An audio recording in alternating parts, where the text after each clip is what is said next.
श्रीपाद प्रबोधानंद जी महाराज, महाभाग्यई प्राप्तम, जो हम बोलते हैं वो झूठा नहीं बोलते हैं महापुरुषों के, महाभाग्यई प्राप्तम बपुरिद मिहा करणी महिमाद्भुतो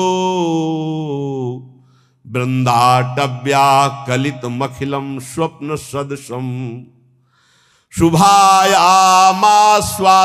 नहीं नहीं मतो ना पिवपुषी क्षणेस्मिन्नेव त्वं तदभिचल वृंदावन वनम। अपने को जब तक अपना भार लिए रहोगे तब तक डुबोना ही डुबोना है। अपना भार बहुत सुलझ कर, हरिराम व्यास जी कहते हैं, डारी भार पे भार व्यास दास अब प्रगट बखानत। कैसे बखानत? अरे डर लग जाएगा कि अपने अनुभव की बात कहेंगे तो रुक न जाए, छुप न जाए। व्यास दास अब प्रगट बखानत, डारी भार पे भार, भार में झोंक दिया पूरा भार, डारी भार पे भार, परम धन राधा नाम आधार। महापुरुषों के वचनों को समझो। अपने मुख से अपनी बात कहना निषेध कही गई, लेकिन कहत से श्री हरिवंश बल, हरिवंश भरोसे भय निडर और नित गर्जत हरिवंश बल। महाभाग्य प्राप्तम, महाभाग्य उदय हो गया तुम्हें, ये जो सौभाग्य प्राप्त है।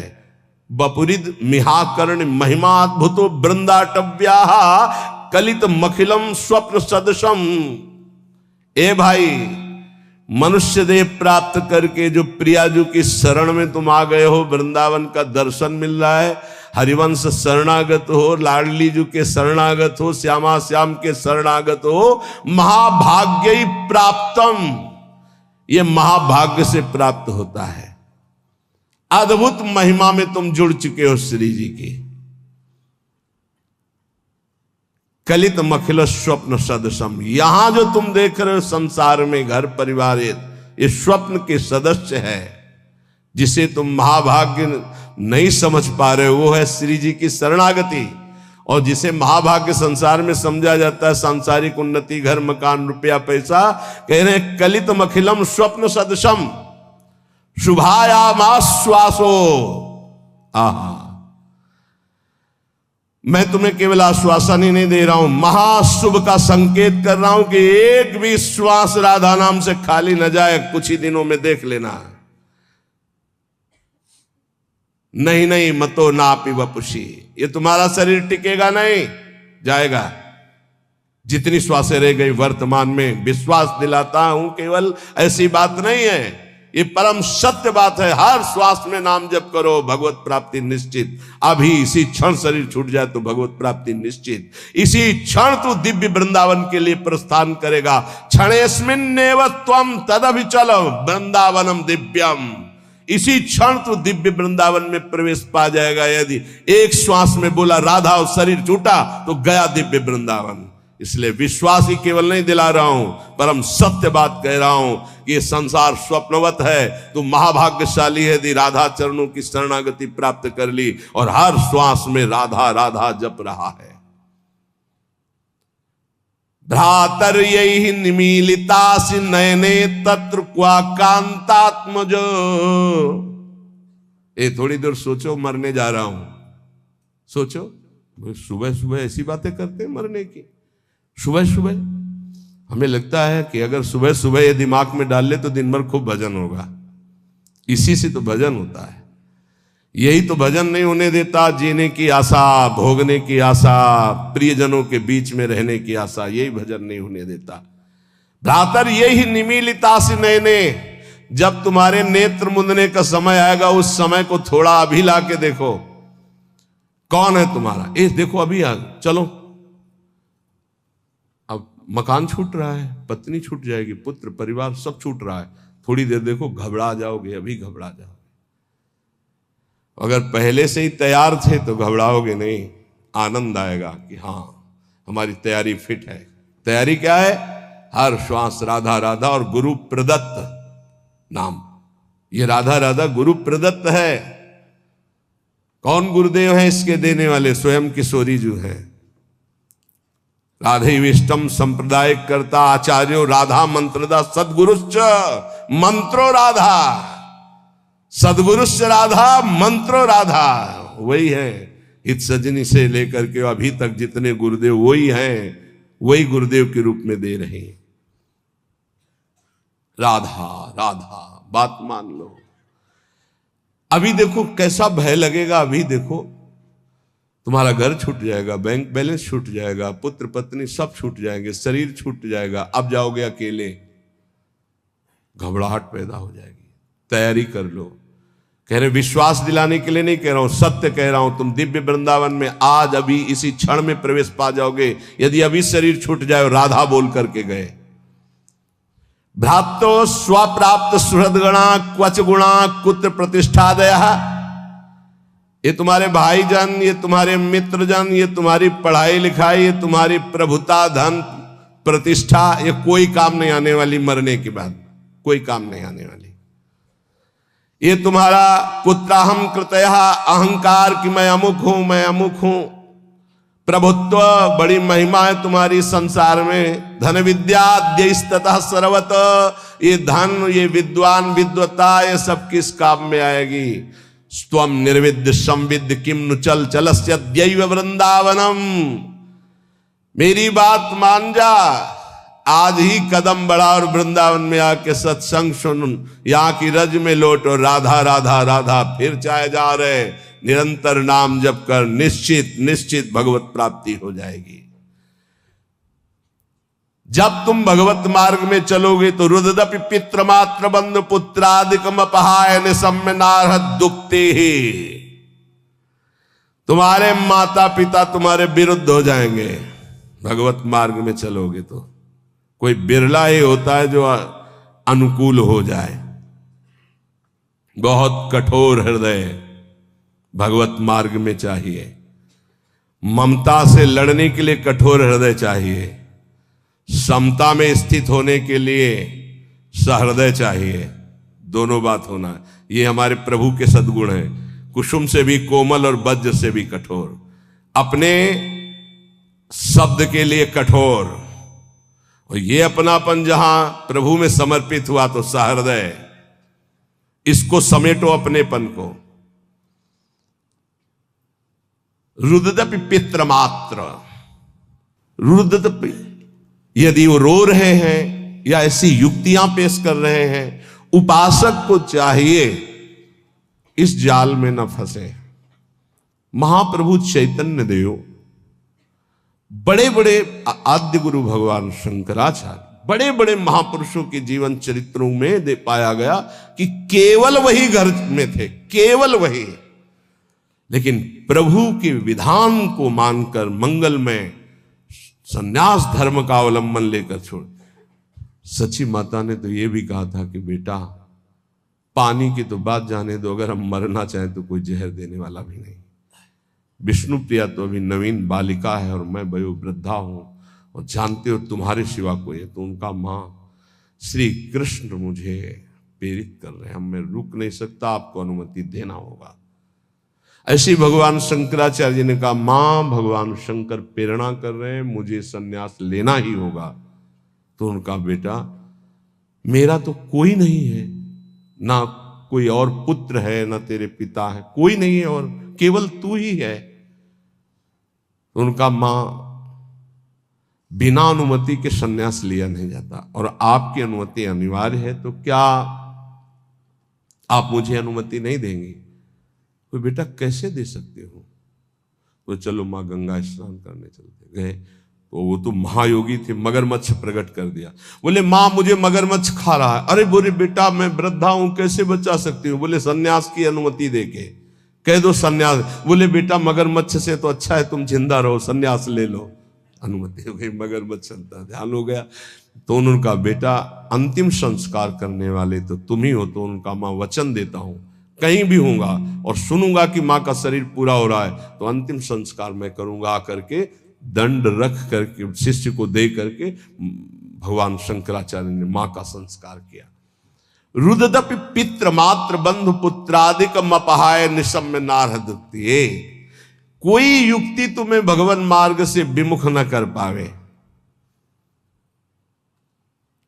बड़े प्रलोभन, बड़े भय, कमर कस के चलना इस मार्ग में। श्रीपाद कह रहे हैं, हृदय परम कठोरताम दधानो द्रुत मवलोकय कृष्ण केलि कुंजम। हृदय परम कठोरताम, इस मार्ग में चलने वाले को हृदय को बहुत कठोर रखना पड़ता है। और कठोर ऐसा जैसे नारियल, अंदर एकदम कोमल, बाहर एकदम कठोर। बाहर नारियल जैसा रहे ना, नारियल का देखते हो जटा, फिर कठोरता उसकी खप्पर की, और अंदर देखो बड़ा मुलायम मीठी गरी। ऐसे संत होते हैं, हृदय से एकदम कोमल, बाहर से एकदम कठोर, उनको जल्दी कोई पहचान नहीं सकता। हृदय परम कठोरताम दधानो द्रुत मवलोकय कृष्ण केलि कुंजम। यदि तुम मेरी ये बात मान गए और हृदय को कठोर कर लिया और ममता का त्याग करके निरंतर भजन किए, तो इसी जन्म में तुम श्री कृष्ण केलि कुंजम, श्री कृष्ण केलि कुंजम क्या, राधा केलि कुंजम, हाँ, श्री राधा केलि कुंजम प्रवेशम, प्रवेश हो जाएगा श्री जी की केलि कुंज में। ये संपूर्ण वृंदावन राधा केलि कुंज है, प्रियालाल की केलि कुंज है। मान जाओ, हम ये नहीं कह रहे कि हमारे भाव कहने का कि आप सन्यास ले लो, नहीं, ये नहीं कह रहे। हृदय को मोह ममता रहित करके उन्हीं के बीच में रखकर उनकी सेवा करते हुए खूब भजन करो। बोले तुमने क्यों नहीं किया? हमारे भाग्य में लिखा था। ये तुम्हारे लोगों के भाग्य में लिख दिया है। किसने लिखा है? ब्रह्मा ने नहीं लिखा, गुरु ने लिखा है। ये ब्रह्मा के लिखे भाग्य से नहीं। कुंडली देख लो अपनी, निकलवा लो कुंडली, उसमें लिखा हो कि बाबा जी बनेगा तो हमें बताना। ये गुरु भाग्य बदल दिए। ये संत जन जहां जाते हैं ना, नारद सिख जे सुनहि नर नारी, अवसि भवन तजी होहि भिखार। संतों को भिक्षा देने का मतलब जानते हो? संचित कर्म, क्रियमाण कर्म सबका नाश और महाभागवत पदवी प्रदान कर देना। जहां संत जाते हैं, जहां संत जूठन गिरती है, जहां संत वचन होते हैं, वहां माया की दाल नहीं गलती। वहां परमात्मा प्राप्ति के लिए उस जूठन से एक न एक पौधा तैयार होता ही रहता है। जहां संतों का चरणामृत गिरा और संतों की जूठन गिरी, वहां एक नया बीज प्रकट होता है। कौन? सो कुल धन्य उमा सुन जगत पूज्य सुपनीत, श्री रघुवीर परायण जे जन उपज विनीत। नाम प्रसंग कहे तो उपदेश जाया, धर्म धन्य सो देश धन्य सो कुल जे जन्म भयो। धन्य सो तात धन्य सो माय, संतत सकल सुनो चितलाय, श्री हरिवंश प्रताप। ए जाना है श्री जी मिल गई तो अनंत जन्मों की बिगड़ी बन गई। जिसे भगवत प्राप्ति होनी होती है उसके लक्षण क्या होते हैं? श्री भगवान सिद्ध पुरुष के लक्षण और भगवत प्राप्ति जिसको होनी होती है उसके वो आदर्श लक्षण होते हैं। भगवान श्री कृष्णचंद्र जी गीता जी में कह रहे हैं कि हे अर्जुन, यदृच्छालाभ संतुष्टो, ये बहुत सुंदर श्लोक है, जीवन में उतारिएगा। यदृच्छालाभ संतुष्टो द्वंद्वातीतो विमत्सरः, समः सिद्धाव सिद्धौ च कृत्वापि न निबध्यते। यदृच्छालाभ संतुष्टः, हे उपासक, ये सिद्ध महापुरुष के लक्षण है और उपासक को ये धारण करना चाहिए जिसे भगवत प्राप्ति करनी है। यदृच्छालाभ संतुष्टः, हम जो साधना कर रहे हैं, चाहे गृहस्थ धर्म से युक्त होकर चाहे विरक्त धर्म से युक्त होकर, यदृच्छालाभ संतुष्टो, अब भगवान की इच्छा से सुख दुखे समय कृत्वा लाभालाभ हो जया जय हो, जय हो या पराजय, लाभ हो या हानि, सुख हो या दुख, संतुष्टायन के नवा, मुझे संतुष्ट रहना, प्रसन्न रहना है सुख और दुख में, लाभ और हानि में, जय और पराजय में। ये हमारी साधना की कसौटी है। साधना में पराजित हो गया और शांत है, यही तो साधुता है।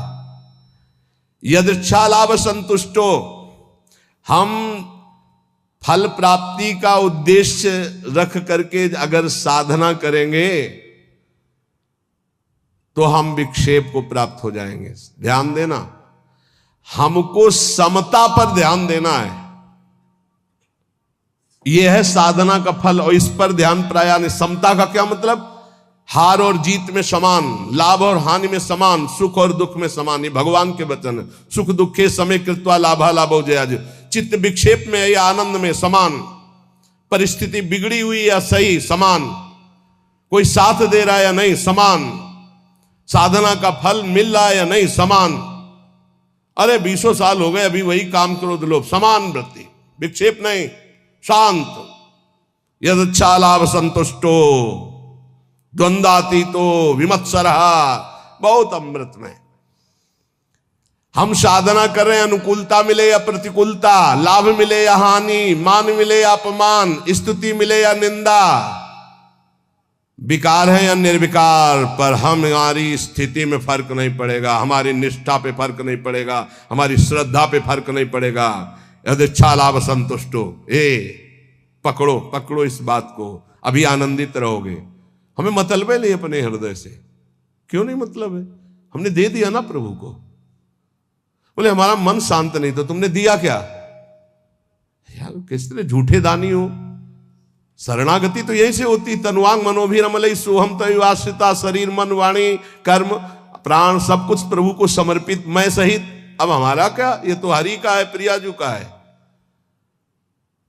फिर सुन लो, योगी सांगोपांग साधना करता है, साधना में कायरता नहीं है, लेकिन फल में अनुकूलता हो या प्रतिकूलता, लाभ मिले या हानि, मान मिले या अपमान, स्तुति हो या निंदा, जो कुछ भी हो उस समय अंतःकरण में सम रहना, ये साधना की उत्तम अवस्था है। असंतोष पैदा ना होने पावे। ये तो हुई विरक्त साधक या भगवत भक्त की। अगर गृहस्थ में है तो जैसे उत्तम व्यापार करता है, व्यापार में घाटा हो जाए या लाभ हो जाए तो भूले नहीं, घाटा हो जाए तो प्रभु को भूले नहीं, समान भाव।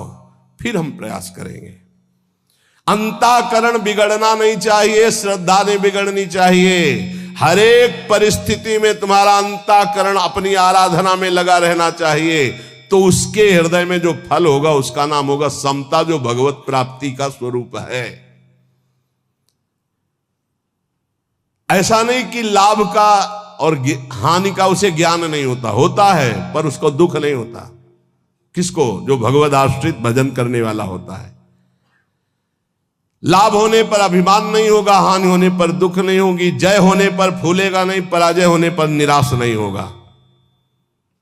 परिणाम में सुखी दुखी ना होना यह साधक का लक्षण है, परिणाम में सुखी दुखी होना यह संसारी पुरुष का लक्षण है। साधक का अंतःकरण अनुकूलता प्रतिकूलता के असर से ऊपर होता है। संसारी पुरुष का हृदय अनुकूलता पे हर्षित होता है, प्रतिकूलता पे रोता है, शोकित होता है। तुम संसारी पुरुष नहीं हो, घबराना नहीं, क्योंकि तुम साधक हो, भगवान के शरणागत हो। अंतःकरण में तुम्हारे ऊपर कोई प्रभाव नहीं पड़ना चाहिए अनुकूलता या प्रतिकूलता का। ये कब? जब पापाचरण नहीं होंगे तब। पापाचरण होंगे तो केवल बातें सुनोगे, इसका प्रभाव पड़ेगा। यदृच्छा लाभ संतुष्टा, जैसे प्रभु तुम्हें रख रहे, जोई जोई प्यारो करे, सोई मुई भावे। देख लो, प्यारे हराना चाहते तो हम जीतना क्यों चाहें? हम राजी है। प्यारे दुख में रखना चाहते तो हम सुखी क्यों होना चाहें? हमें दुख वो सुख से भी बढ़कर है जो हमारे प्यारे हैं। बने तो रघुबरते बने, बिगड़े तो भरपूर। हम उस बिगड़ने पर भी सुखी हैं, क्योंकि प्रभु के विधान से हो रहा, मैंने थोड़ी सोचा है। यदृच्छा लाभ संतुष्टा, पहला बैठा लो, किसी भी स्थिति में विचलित नहीं होना, किसी भी स्थिति में नहीं, ऐसा नहीं होता। लाभ हो या हानि हो, अनुकूलता हो या प्रतिकूलता हो, मान हो या अपमान हो, निंदा हो या स्थिति हो, समान भाव रख के तब माना जाएगा इष्ट प्रेम या गुरु प्रेम। जोई जोई प्यारो करे सोई मोई भावे। ये कोई सरल भाव नहीं है। प्यारे ने कैंसर दे दिया भावे, गाओ जोई जोई प्यारो करे सोई मोई भावे। अनुकूलता में तो सब गाते हैं जोई जोई प्यारो करे सोई मोई, प्रतिकूलता में गाओ जोई जोई प्यारो करे सोई मोई भावे। आगे कह रहे द्वंद्वाती तो विमत्सरहा। जो भगवान का भक्त होता है उस पर किसी भी द्वंद्व का प्रभाव नहीं पड़ता, सिद्ध महापुरुष पर। पूज्यपाद श्री उड़िया बाबा जी महाराज प्रभुदत्त ब्रह्मचारी जी ने बहुत बड़ा संत संगोष्ठी रखी थी, जिसमें हरि बाबा और उड़िया बाबा भी पधारे थे। तो उस समय एक सन्यासी महान जो भारत में यश प्राप्त किए हुए थे, उनके गुरुजन, सिद्ध महापुरुषों की स्वाभाविक यश कीर्ति होती रहती है, तो उससे जो भगवत तत्व के ज्ञान होना और भगवत तत्व का बोध होना, इसमें अंतर होता है। तो भगवत तत्व के ज्ञानी थे वो, पर भगवत तत्व बोध संपन्न महापुरुष तो उड़िया बाबा थे। उन्होंने बस समस्या इतनी थी कि हरि बाबा जब घंटा बजाते थे तो सबसे पहले ओ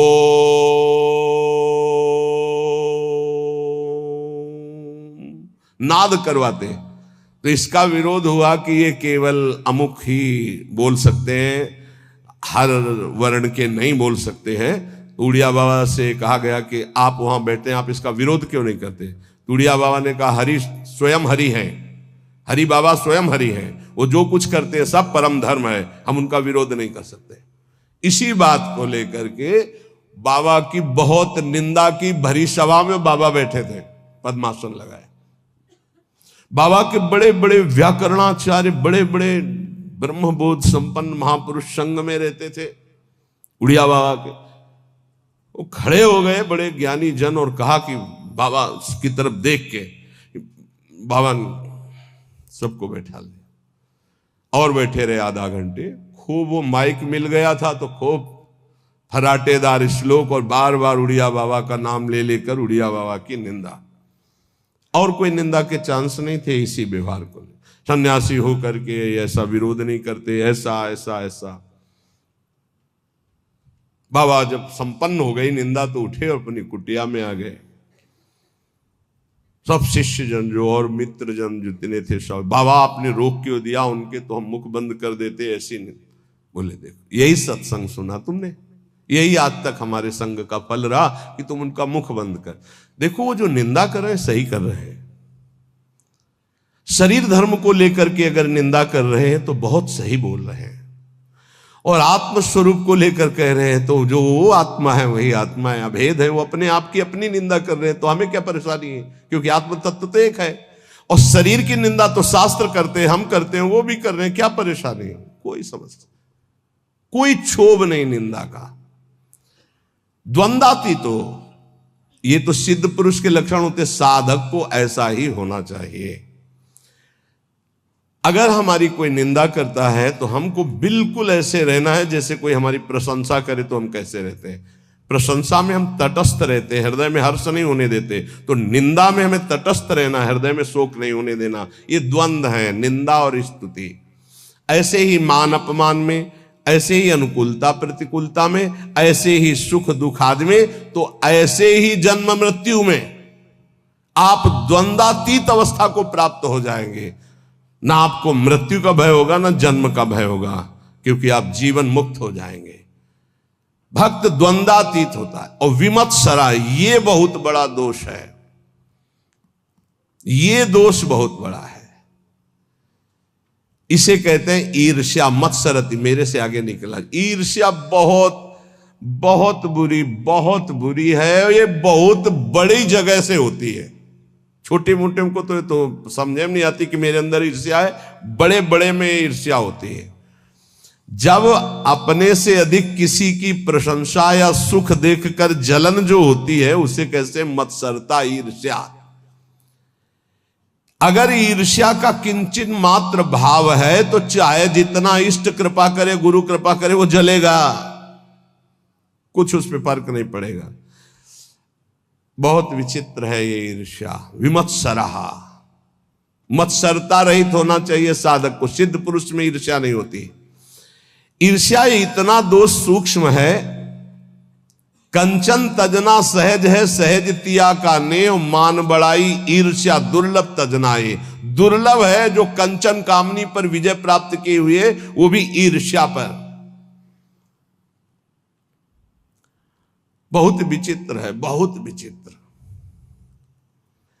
किसी की भी बड़ाई सुनकर उनकी निंदा करना शुरू कर देना, ये ईर्ष्या करवाती है। हाँ हाँ सब ठीक है भैया, ऐसे से ऐसे से निंदा कर देना, हृदय में उनके प्रति जलन होना। थोड़ी भी ईर्ष्या यदि हृदय में है तो भगवत प्राप्ति या भगवत प्रेम नहीं होने देगी। इसको मिटा दो। जिसके प्रति ईर्ष्या, उसके चरण वंदना करो, उसको हाथ जोड़ो, उसको और प्यार करो, जिससे ईर्ष्या तुम्हारे हृदय में उसके प्रति ना होने पावे। ये अपनी कोशिश से होगा, दूसरे की कृपा से नहीं। आप ये मत समझे इसमें। ये ईर्ष्या सबसे बड़ा सूक्ष्म दोष है, और ये बड़े बड़े साधकों और संतों में भी जागृत हो जाए यदि सावधान न रहे तो ये बहुत बड़ा दोष। इसीलिए लिखा कंचन तजना सहज है, सहज तिया का ने, मान बड़ाई ईर्ष्या दुर्लभ तजनाए।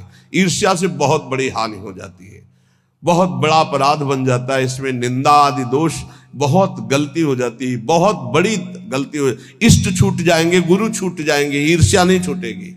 मतलब बहुत ही ये सूक्ष्म विषय ईर्ष्या। मत्सरत मेरे से आगे निकला जा रहा है। ये ईर्ष्या बहुत मत्सर, विमत्सरहा, भक्त विमत्सर होता है। चाहे जितना आपस में प्रेम हो, ईर्ष्या जागृत हो जाए तो एकता, मित्रता, भाव, श्रद्धा सब नष्ट कर देगी। चाहे जितना प्रेम, ईर्ष्या जागृत हो जाए तो बहुत दूरी बना देती ईर्ष्या। वैर और भिन्नता ये पैदा करना इसका काम है। भिन्नता, दूरी बना देना और दुश्मनी पैदा कर देना, ये ईर्ष्या का काम है। साधक इस दोष से बचे। बड़ा भयानक दोष है ईर्ष्या। ये बहुत जल्दी हो जाता है। छोटों में तो कम होता है, बड़ों में ज्यादा होता है। छोटों में छोटे स्तर से होता है, एक दो व्यक्ति। ईर्ष्या बड़ों में बहुत जोर की होती है। सुना है हमने, शब्द सुने हैं, तो उससे लगा कि ये ईर्ष्या बहुत जोर की होती। किसी की भी बड़ाई हो, फौरन निंदा। ये हमने सुना है, फौरन निंदा शुरू। हाँ ये तो ठीक है, पर लगा के उड़ गए, निंदा शुरू कर दी। ईर्ष्या बहुत विचित्र है। अपने में गुणाभिमान और दूसरे में दोष दर्शन, ये ईर्ष्या करा देती है। और सारी तपस्या भजन सब खो देता है ईर्ष्यालु। कुछ नहीं रह जाता ईर्ष्यालु के हृदय में। इसलिए भगवान कह रहे हैं विमत्सरा। सिद्ध पुरुष में तो होती नहीं है, और साधक में इसे मिटानी होती। स्वयं से मिटेगी, ये बात ध्यान रखना। लाख उपाय करके देख लिया, नहीं गई। स्वयं से मिट रहे हैं। स्वयं जब तक नहीं मिटाना चाहोगे, ईर्ष्या नहीं मिटेगी। ईर्ष्या जिधर झुक जाए उधर द्वेष पैदा कर दे, लड़ाई झगड़ा पैदा कर दे और नाश शुरू कर देती ईर्ष्या। बहुत बहुत विचित्र। बहुत गुरु की बढ़ोतरी देखकर शिष्य को ईर्ष्या हो सकती है। ईर्ष्या शिष्य को हो सकती। सूली पे चढ़वा दिया, जहर खवा दिया, मारने का संयोग बना दिया। बहुत से ऐसे उदाहरण पाए गए। ईर्ष्या। भला सदगुरु परब्रह्म, उनकी महिमा को देखकर ईर्ष्या कैसे हो सकती है? हो जाती है। जब अपने में गुणाभिमान होता है तब ईर्ष्या हो जाती है। यहां तक शिष्य की महिमा को देखकर गुरु के हृदय में ईर्ष्या पैदा हो गई। ऐसा भी, जबकि शिष्य तो अपना पुत्र, अगर उसकी महिमा बढ़ती है तो गर्व का विषय होता है कि हमारा ही तो बेटा है, हमारा